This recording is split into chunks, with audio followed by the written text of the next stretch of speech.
Bonjour, aujourd'hui je vais utiliser le kit à pizza. Alors, nouveauté chez Guy de Marle, on a une magnifique pierre réfractaire qui nous permet de cuire les pizzas comme dans un four à pizza, mais à la maison, avec une grande pelle qui permet de déposer la pizza sur la pierre et ensuite de la récupérer pour la mettre dans l'assiette et se régaler. Donc là aujourd'hui je ne vais pas vous montrer la réalisation vraiment de la pizza, mais plus l'utilisation vraiment de ce kit. Donc j'ai préparé ma pâte à l'avance, pâte à pizza du chef Ulrich qui est sur le club Guy de Marle, qui est très bien. J'ai doublé les quantités, j'ai fait 500 g de farine pour en faire un petit peu plus de pizza. Ensuite j'ai déjà préparé à l'avance ma garniture, c'est-à-dire la sauce tomate. Il faut qu'elle soit bien froide, un petit peu épaisse, pas liquide en tout cas, pour pas ramollir la pâte. Et dans l'idéal, vous faites aussi votre pâte la veille ou même 72 heures à l'avance. Donc là, c'est ce que j'ai fait. La pâte, elle est dans le banneton qui permet de faire lever les pâtes avec son petit tissu au-dessus. Donc elle a bien levé jusqu'en haut. Je l'ai laissée au frigidaire depuis hier.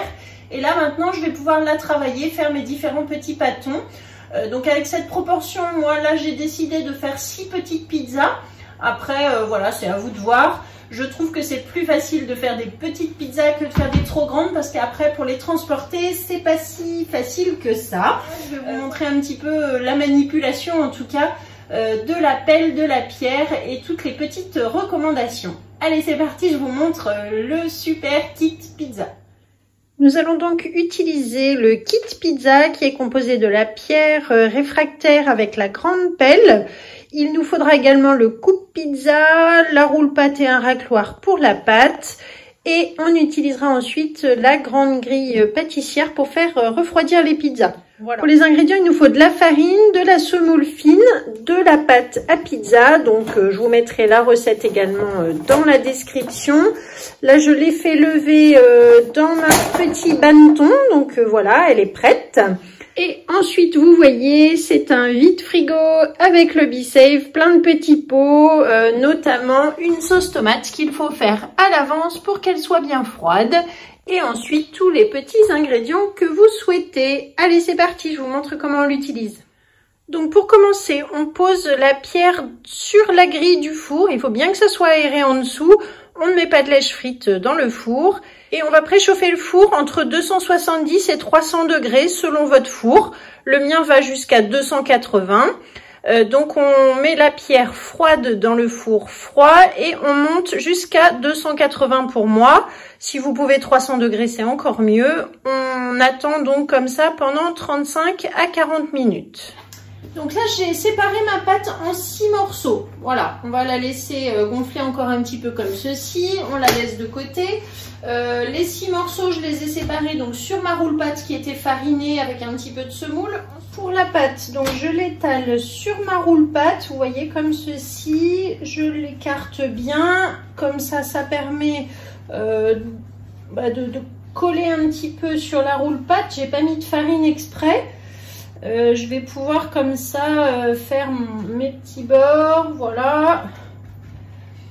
Et ensuite, donc on va prendre la planche souple sur laquelle je vais remettre un petit peu de farine et de semoule. Hein. À chaque fois, n'hésitez pas à en remettre, que ça glisse bien.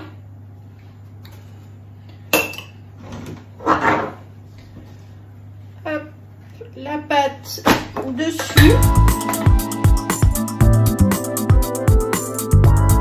Voilà, et donc là, hop, vous voyez, beaucoup plus facile à travailler comme ça. Une fois qu'elle a déjà pris sa forme, on peut ensuite la garnir directement sur la planche. Ensuite, donc j'ai préparé une sauce tomate maison pour pizza avec des oignons, de l'ail, des petits morceaux de poivron. Voilà, donc purée de tomates. Je vous mettrai la recette, elle est sous vide. Donc avec ma petite louche, je vais pouvoir en mettre un petit peu sur ma pâte. Donc l'idée c'est vraiment de ne pas détremper la pâte, surtout pas. Donc vous voyez que c'est pour ça qu'il faut qu'elle ne soit pas chaude du tout la sauce. Oups. et surtout pas trop en quantité. Ça c'est important. En fait, sur votre pâte à pizza, il ne faut pas que ce soit lourd à transporter, hein, tout simplement. Voilà, donc on garnit comme ceci. On va mettre, donc là, on va en faire une toute basique mozzarella, jambon, fromage. Donc, je pioche dans mes petits ingrédients à côté. Des petits morceaux de mozza que l'on parsème. Hop.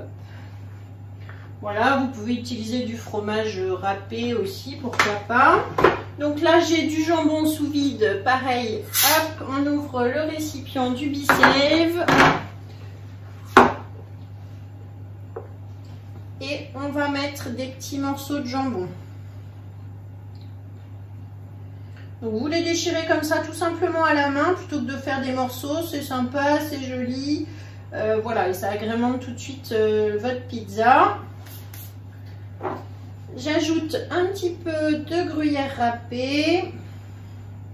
Voilà, toujours pareil, pas trop en poids et en quantité, hein, pour pas que ça alourdisse votre pâte.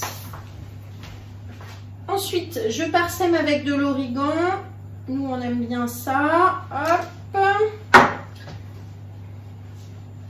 Et j'ai des olives vertes. Donc voilà, j'ai pris ce que j'avais aujourd'hui. Hop, elles sont sous vide également.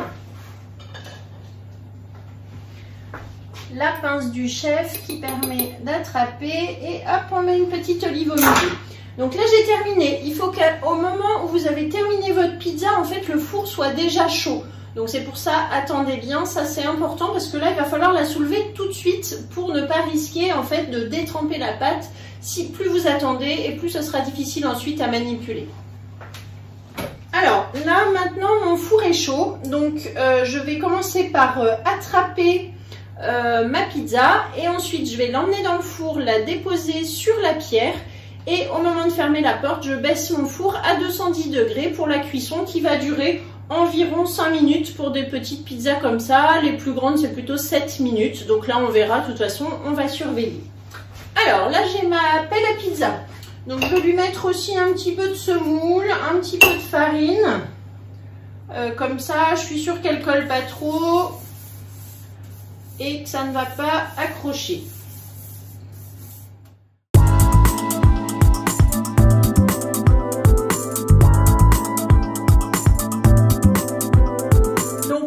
On fait un petit coup sec pour attraper. On l'aide un petit peu à venir voilà, sur la pelle. Et ensuite, direction le four. J'ouvre la porte du four. Je vais plutôt vers le fond du four et je la dépose tranquillement comme ceci. Et c'est parti pour 7 minutes. Alors voilà, donc au bout de 5 minutes, une jolie pizza.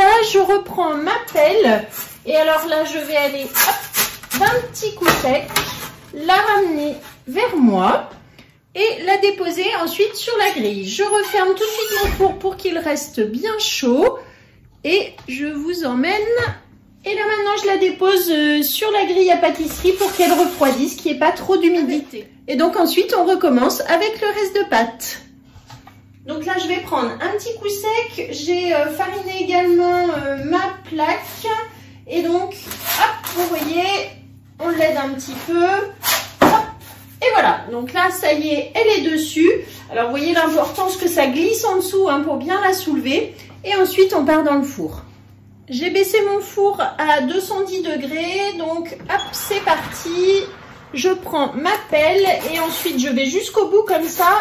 Et je le mets d'un coup sec. Hop, et je la laisse pendant 5 minutes à 210.